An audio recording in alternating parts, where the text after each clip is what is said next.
America आणि इराणमधील चर्चा फिसकटली आहे। अमेरिकेचे उपराष्ट्राध्यक्ष जे.डी. व्हॅन्स यांनी ही माहिती दिली आहे। आजच अमेरिकेत परतणार असल्याचं देखील व्हॅन्स म्हणतायत।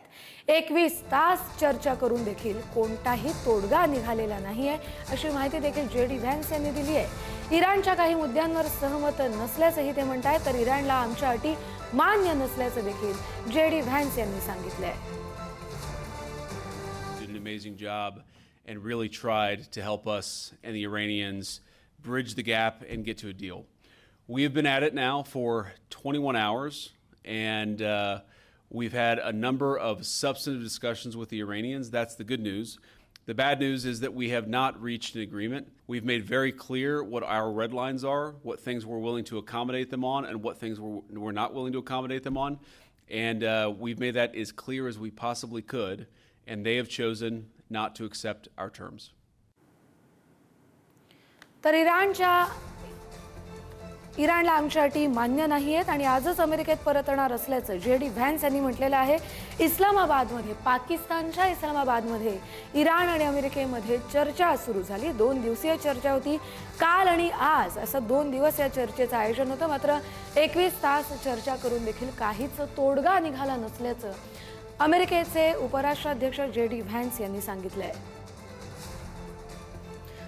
अधिकचा अपडेट घेऊया आपले प्रतिनिधी शिवाजी काळे यांच्याकडून। शिवाजी, खरं तरी 2 दिवसांची चर्चा होती, मात्र इराणनं देखील अनेक अटी घातल्या। त्यातल्या 2-3 अटी अमेरिकेनं थेट अमान्य केल्या होत्या।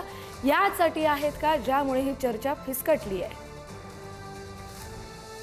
एकंदरीत कस्तुरी, आपण जर पाहिलं गेलं तर महत्वाची अट आहे हॉर्मुझची समुद्रधुनी मुक्त होणं, व्यापार जो आहे कोणत्याही शुल्काशिवाय आंतरराष्ट्रीय जहाजांना या भागातून मुक्त संचार करू देणं। दुसरा मुद्दा आहे अण्वस्त्र त्याग। इराणने जे युरेनियम संवर्धित केलेलं आहे, जे समृद्ध केलेलं आहे, ते अमेरिकेच्या हाती देणं हा एक मुद्दा यामध्ये आहे आणि त्यांनी अण्वस्त्र कार्यक्रम पूर्णपणे थांबवावा, असंही एक, ह्या 2 ज्या अटी आहेत त्या महत्वाच्या अटी आहेत। आणि याच्यासाठी सातत्यानं जे.डी. व्हॅन्स हे जे अमेरिकेचे उपराष्ट्राध्यक्ष आहेत ते सातत्यानं डोनाल्ड ट्रम्प यांच्या संपर्कात होते। गेल्या काही तासांमध्ये त्यांनी सातत्यानं 21 वेळा साधारणपणे ट्रम्प यांना फोन केल्याचं सांगितलं जात आहे। 21 तासामध्ये साधारण त्यांचं म्हणणं आहे, मी अनेक वेळा फोन केले, पण किमान 21 वेळा फोन केले गेले आहेत। काही माध्यमांनी अर्धा डझन फोन केले आहेत, काही डझन म्हणतायत। एकंदरीत जर पाहिलं गेलं तर डोनाल्ड ट्रम्प हे थेट या चर्चेमध्ये सहभागी होते एक प्रकारे, असं सांगितलं जात आहे। मात्र ज्या पद्धतीने अटी आहेत त्या अटींचा पेच या ठिकाणी पाहायला मिळतं। खरं तर पाहिलं गेलं तर सध्या आता जे.डी. व्हॅन्स यांची पत्रकार परिषद झाल्यानं आता इराणच्या कोर्टामध्ये चेंडू आहे आणि या सगळ्या याच्यामध्ये अमेरिकेचं म्हणणं आहे की आम्ही या चर्चेमध्ये लवचिकता दाखवली, मात्र इराण जे आहे ते अटी मान्य करायला तयार नाही। आणि अटीमध्ये या 2 अटी महत्वाच्या आहेत। तिसरी अट आहे लेबनॉनची। लेबनॉनचा देखील युद्धविरामामध्ये समावेश व्हावा यासाठी इराण आग्रही होतं, मात्र इस्रायल जे आहे ते स्वतंत्र राष्ट्र आहे, त्यांची भूमिका वेगळी आहे। आम्ही आमची भूमिका तुमच्यासोबत मांडतो, असं देखील अमेरिकेने या ठिकाणी सांगितलं असल्याचं समजतंय। मात्र चर्चा सध्या निष्फळ ठरलेली आहे। मात्र चर्चेचा दुसरा टप्पा होतोय का हे पाहणं महत्वाचं आहे, कारण 21 एप्रिल पर्यंत हे युद्धविराम आहे। आणि बरोबर आहे शिवाजी, तुम्हाला थोडंसं थांबवते कारण आपल्या बरोबर निवृत्त lieutenant colonel Satish Dhage sir जोडले गेलेले आहेत। सतीशजी, तुमचं पुढारी न्यूज मध्ये स्वागत। इस्लामाबादमध्ये ही जी चर्चा पार पडली, 21 तास चर्चा झाली, पण अचानक जे.डी. व्हॅन्स यांनी पत्रकार परिषद घेतली आणि असं सांगितलं की आता परत अमेरिकेला जातोय। पुढची चर्चा कशी होईल? आणि आता सध्या त्यांनी जी माहिती दिली आहे की काहीच तोडगा निघालेला नाहीये, तर त्यासाठी कोणते महत्त्वाचे मुद्दे मानावे?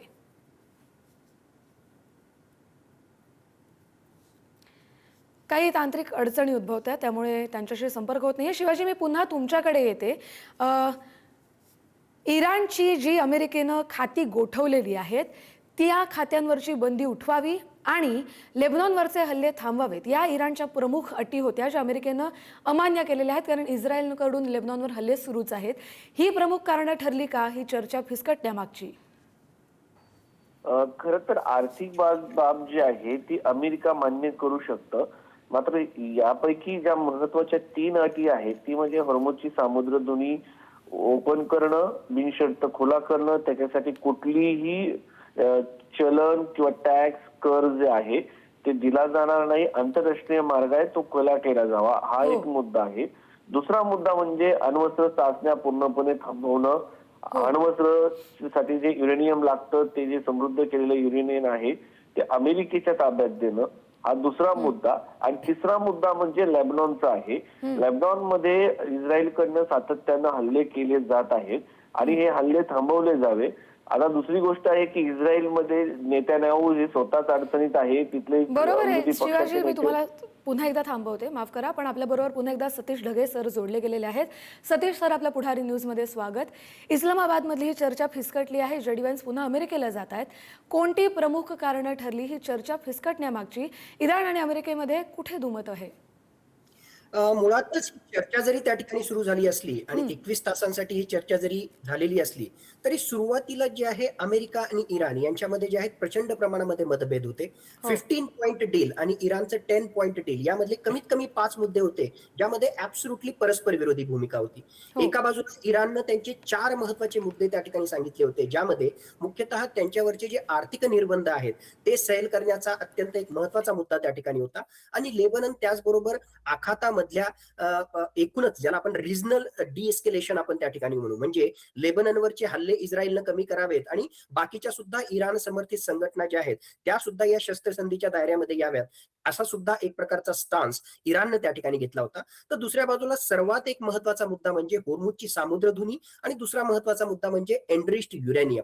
ज्या उद्दिष्टांसाठी अमेरिकेनं इराण विरुद्ध हा हल्ला केला होता तो म्हणजे इराणनं न्यूक्लिअर वेपन्स त्या ठिकाणी प्राप्त करू नये. आणि आता अमेरिकेनं तिथे भूमिका मांडली होती की हे एनरिच्ड युरेनियम, संवर्धित युरेनियम, ते जे आहे एक प्रकारे IAEAच्या ताब्यात त्या ठिकाणी द्यावं किंवा त्याच्याशी संबंधित काही स्पष्टपणे इराणनं भूमिका स्पष्ट करावी. परंतु इराणनं सांगितलं हा आमचा जो आहे सॉव्हरेन राईट आहे, हे आमचं एक प्रकारे जे सार्वभौमत्व असणारा हा अधिकार आहे आणि याच्या माध्यमातून आम्ही या प्रकारे या एनरिच्ड युरेनियमशी संबंधित जे आहे कुठलाही करार अमेरिकेशी किंवा दुसऱ्यांशी कोणाशी करणार नाही. आणि माझ्या मते हाच अत्यंत कळीचा मुद्दा ठरला अमेरिकेला या सगळ्या डील मधून किंवा या सगळ्या चर्चेमधून बाहेर पडण्याचा. आणि म्हणून जे आहे अमेरिका आता तडकाफडकी 21 तासाची चर्चा केल्यानंतर जे आहे या युद्धामध्ये या एक प्रकारे जे आहे चर्चेमधून कुठल्याही कराराविना त्या ठिकाणी बाहेर पडलेला आहे. खरं सांगायचं तर सुरुवातीलाच म्हणजे भरपूर हाईप या चर्चेविषयी केलं होतं, पण या चर्चेमधून विशेष काही निघेल याची एक प्रकारे अपेक्षा फारच कमी होती आणि दुर्दैवानं जे आहे तसंच झालेलं आहे. या दोन्ही देशांमध्ये तणाव आणखीच वाढलेला आहे, पण दुसरीकडे इस्रायलनं याआधी एक विधान केलं होतं की मध्यस्थी करण्यासाठी अमेरिका पाकिस्तानचा सपोर्ट घेत होता, पण इस्रायलनं भारताचा उल्लेख केला होता की पाकिस्तानपेक्षा भारत हा मध्यस्थी करण्यासाठी योग्य ठरेल. तर पुढे भारताचा स्टँड काय असू शकतो? माझ्या मते सुरुवातीपासूनच जे आहे भारतानं 3 महत्वाच्या पिलरच्या आधारावर या युद्धाकडे किंवा या संघर्षाकडे पाहिलं होतं. 1 dialogue and diplomacy, 2 energy security आणि 3 आखातामध्ये ऑलमोस्ट 1 करोड जे भारतीय आहेत त्यांची सुरक्षितता. म्हणजे भारतानं या सगळ्या काळामध्ये जे आहे काही अंशी आपली एनर्जी सिक्युरिटी आणि भारतीयांची सुरक्षितता हासिल करण्यासाठी काही अंशी जे आहे यश त्या ठिकाणी मिळवलं. त्याचबरोबर वेगवेगळ्या अरब राष्ट्रांशी आणि स्टेक होल्डरशी चर्चा सुद्धा त्या ठिकाणी केली.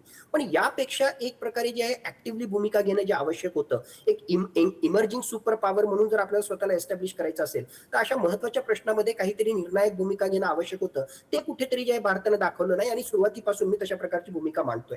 दुसऱ्या बाजूला जर पाहिलं तर पाकिस्तान, आपण पाकिस्तानशी कंपॅरिझन करायला नको, पण पाकिस्तान फक्त आणि फक्त आर्थिक गणित जुळून यावं म्हणून एक प्रकारे दलालीच पाकिस्ताननं केली, म्हणून मेसेंजरचं काम या सगळ्या संघर्षामध्ये केली. पण आता या चर्चा फिसकटल्यानंतर पुन्हा नेमक्या कुठल्या कारणामुळे या फिसकटल्या आणि याला पुढे नेण्यासाठी भारतासारखं एक रिस्पॉन्सिबल नेशन, जगातली 4थी लार्जेस्ट अर्थव्यवस्था, जगातली सर्वात मोठी लोकशाही आणि सर्वात महत्वाचं या रिजनमध्ये आशियामधला जो आहे एक महत्वाचं पॉवर, या अनुषंगानं भारत आपल्या स्ट्रॅटेजिक ऑटोनॉमीचा वापर करून इराण आणि अमेरिका, इस्रायल यांच्याशी जर चर्चा करत असेल आणि पुन्हा एकदा प्रत्यक्ष किंवा अप्रत्यक्षपणे या चर्चेच्या माध्यमातून जर मध्यस्थाची भूमिका अदा करत असेल आणि हा संघर्ष निवळण्यासाठी प्रयत्न करत असेल तर सगळं जग याला जे आहे याचं स्वागतच करेल आणि हे भारताच्या अर्थव्यवस्थेसाठी सुद्धा फायद्याचं होईल. माझ्या मते जरी जगासमोर आलं नाही तरी बॅक चॅनल डिप्लोमसीच्या माध्यमातून भारतानं आपले प्रयत्न जे आहेत ते असेच चालू ठेवणं हे आता आजवरीला अत्यंत आवश्यक बनलेलं आहे. नक्कीच.